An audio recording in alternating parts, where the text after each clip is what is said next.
ये कहानी है एक आम आदमी की, जो कि महाराष्ट्र के एक छोटे से गांव अमलनेर में रहता है, जिसका नाम है मोहम्मद अनवर अहमद। अगर फाइनेंशियली देखा जाए तो ये इंसान एक मिडिल क्लास फैमिली से आता है। पढ़ाई लिखाई ये इंसान ज्यादा कर नहीं पाया क्योंकि घर पे ज्यादा पैसे नहीं थे। पर इस इंसान ने आज से कुछ साल पहले एक 10,000 रुपए की छोटी सी इन्वेस्टमेंट की। उस इन्वेस्टमेंट ने आज के समय में इस इंसान को लखपति नहीं, करोड़पति नहीं, बल्कि अरबपति बना दिया है। और आज इस इंसान के पास में 1,000 करोड़ से भी ज्यादा पैसे हैं। तो इस इंसान ने 10,000 रुपए को 1,000 करोड़ से भी ज्यादा रुपए के अंदर कैसे कन्वर्ट कर दिया, इसका स्टेप बाय स्टेप प्रोसेस मैं आपको इस वीडियो के अंदर सिखाने वाला हूँ। अब मैं आपको ये तो नहीं कहूंगा कि इस वीडियो को देखने के बाद आप 1,000 करोड़ रुपए कमा लोगे, लेकिन अगर आप इस वीडियो में सिखाई गई बातों को अच्छे तरीके से सीख लेते हो और इन बातों को अपनी जिंदगी के अंदर अप्लाई कर लेते हो, तो आपको 5-7 करोड़ रुपए कमाने से तो किसी का बाप नहीं रोक सकता। वीडियो शुरू करें उससे पहले मैं आपको बताना चाहूंगा कि शेयर मार्केट से जुड़ी हुई बहुत सारी इंपॉर्टेंट न्यूज, इन्फॉर्मेशन और रिसर्च रिपोर्ट्स और पैसे कमाने की बहुत तगड़ी अपॉर्चुनिटीज मैं अपने टेलीग्राम चैनल पर शेयर करता रहता हूँ। और टेलीग्राम चैनल का लिंक आपको वीडियो के डिस्क्रिप्शन और पिन कमेंट में मिल जाएगा। तो अभी के अभी लिंक को क्लिक करके टेलीग्राम चैनल को ज्वाइन कर लो। तो चलो शुरू करते हैं हमारी कहानी को। इस कहानी के हीरो है मोहम्मद अनवर अहमद और ये बात है 1980s की, जिसके अंदर महाराष्ट्र के अमलनेर गांव के अंदर रहा करते थे। और इनके 3 भाई और थे, तो यानी कि ये टोटल 4 भाई थे। और ये चारों भाई अपनी रोजी रोटी चलाने के लिए अपने पापा के साथ इनके खुद के खेत के अंदर ही काम किया करते थे और खेती करना ही इनका मेन इनकम का सोर्स था। लेकिन 1980 के अंदर इनके साथ एक बहुत ही दुखद घटना हुई और इनके पापा की डेथ हो गई। पापा की डेथ होने के बाद इन भाइयों ने बंटवारा करने का सोचा, क्योंकि सभी भाइयों का पर्सपेक्टिव अलग अलग था। कोई तो कह रहा था कि मैं शहर जाके नौकरी करना चाहता हूँ, वहाँ पर ज्यादा पैसे कमा लूंगा। कोई कह रहा था कि मेरे से नौकरी वोकरी तो नहीं होगी, इसलिए मैं खेत में काम करना चाहता हूँ। और कोई भाई कह रहा था कि इस खेत को हम बेच देते हैं और इससे जो पैसा आएगा उसको अपने बांट लेंगे। इस चीज को देखते हुए एक पंचायत बिठाई गई और उस पंचायत के अंदर इन चारों भाइयों ने डिसाइड किया कि ये जो खेत है इसको ये चारों भाई बेच देंगे और उससे जो पैसा आएगा उसको ये चारों भाइयों के अंदर बांट लिया जाएगा। हर भाई को 25-25% पैसा मिल जाएगा। और 2-3 महीने की मेहनत के बाद इन्होंने ये जमीन को बेच दिया, जिससे इनको मिले 80,000 रुपए और बंटवारे के हिसाब से हर भाई को 20-20 हजार रुपए मिल गए। यानी कि मोहम्मद अनवर को 20,000 रुपए मिल गए। उस समय के अंदर इनकी एज थी 27 साल की और इनके 2 बच्चे थे। फिर पैसा मिलने के कुछ दिन बाद ये अपने गांव की चाय की टपरी पर चाय पी रहे थे, जहां पर इन्हें एक सतीश शाह नाम का ब्रोकर मिला। ये ब्रोकर काम कर रहा था विप्रो कंपनी के लिए और ये ब्रोकर गांव वालों से विप्रो कंपनी के शेयर्स वापस खरीद रहा था। अब आप सोच रहे होंगे कि यार गांव वालों के पास में विप्रो कंपनी के शेयर्स कहां से आए।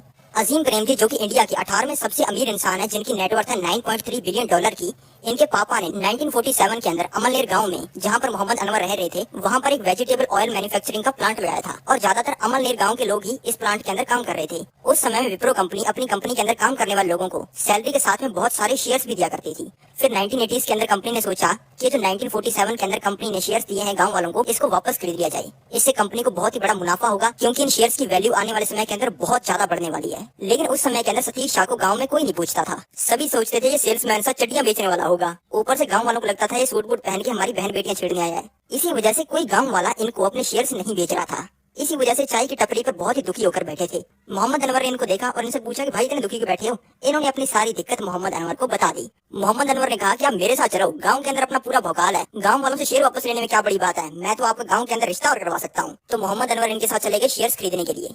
और मोहम्मद अनवर को हर कोई जानता था और ये गांव वालों को अपनी बात अच्छे तरीके से समझा भी देते थे। और सतीश शाह ने मोहम्मद अनवर की हेल्प से ज्यादातर गांव वालों से शेयर्स वापस खरीद लिए। तो जब मोहम्मद अनवर ने इनकी इतनी बड़ी हेल्प की तो इन दोनों का बहुत ही तगड़ा बॉन्ड बन गया, बिल्कुल जय वीरू की जोड़ी बन गई। और फिर सतीश शाह को ये भी पता चल गया कि मोहम्मद अनवर के पास में 20,000 रुपए हैं, जो कि इसको जमीन बेचने से मिले हैं। तो सतीश शाह ने मोहम्मद अनवर को बताया कि यार तू ना विप्रो कंपनी के ना शेयर्स खरीद ले।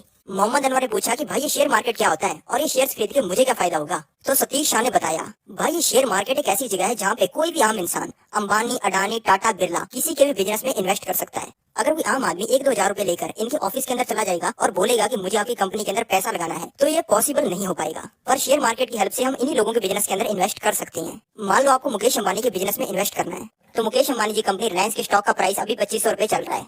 अगर आप इसका एक शेयर भी खरीद लेते हो तो आप मुकेश अंबानी जी कंपनी के अंदर पार्टनर यानी कि शेयर होल्डर बन जाते हो, जिससे जो मुकेश अंबानी जी कंपनी फायदा या नुकसान करेगी उसके अंदर आप भी हिस्सेदार हो। अब मुकेश अंबानी जी कंपनी है तो लॉस का तो सवाल ही पैदा नहीं होता, हमेशा ये कंपनी प्रॉफिट ही करेगी। यानी कि अगर आप अच्छी कंपनीज में पैसा लगाओगे तो फायदा ही फायदा है। तो ये बात मोहम्मद अनवर को अच्छे से समझ आ गई। फिर सतीश शाह ने बताया कि विप्रो कंपनी आने वाले समय में बहुत बड़ी बनने वाली है और आज इस विप्रो कंपनी के स्टॉक में लगाए गए हजारों रुपए आने वाले समय में लाखों नहीं बल्कि करोड़ों में बदलने वाले हैं। और भाई मेरे कहने पर तेरे पास में जो 20,000 रुपए है ना, उसमें से 10,000 रुपए के विप्रो के शेयर्स खरीद के भूल जा उस टाइम पे विप्रो के स्टॉक का प्राइस था 100 रुपए का। तो 10,000 रुपए लगाने पर मोहम्मद अनवर को विप्रो कंपनी के 100 शेयर्स मिल गए। उसके बाद में शुरू हुआ शेयर मार्केट का जादू।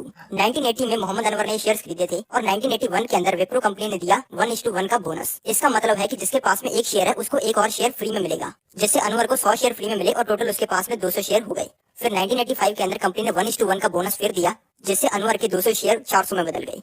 फिर 1987 में कंपनी ने 1:10 का स्प्लिट दिया, यानी कि अपने एक शेयर को 10 में बदल दिया, जिससे अनवर के 400 शेयर 4000 में बदल गए। उसके बाद में हर साल 2 साल में कंपनी बोनस और स्प्लिट देती चली गई, जो कि आप स्क्रीन पर भी देख सकते हो, जिससे अनवर के सिर्फ 100 शेयर्स 2,56,00,000 शेयर्स में बदल गए। और आज के समय विप्रो के एक शेयर की कीमत 400 रुपए है। अब अगर 2,56,00,000 शेयर्स को अपने मल्टीप्लाई करेंगे 400 रुपए से, तो 1000 करोड़ का नंबर आएगा, यानी कि इन्होंने 1000 करोड़ रुपए से भी ऊपर कमा लिए। अब ज्यादातर लोगों को तो समझ में आ गया होगा कि शेयर मार्केट में इन्वेस्ट करके जितना पैसा बनता है उतना दुनिया के अंदर कहीं नहीं बनता। लेकिन कुछ लोगों को लग रहा होगा कि अगर अनवर गोल्ड या फिर प्रॉपर्टी के अंदर भी 10,000 रुपए लगाता तब भी अनवर करोड़पति बन जाता। 1980s में 1 तोला गोल्ड यानी कि 10 ग्राम गोल्ड 1330 रुपए का आता था, जो कि आज के समय में 55 से 60,000 रुपए का है।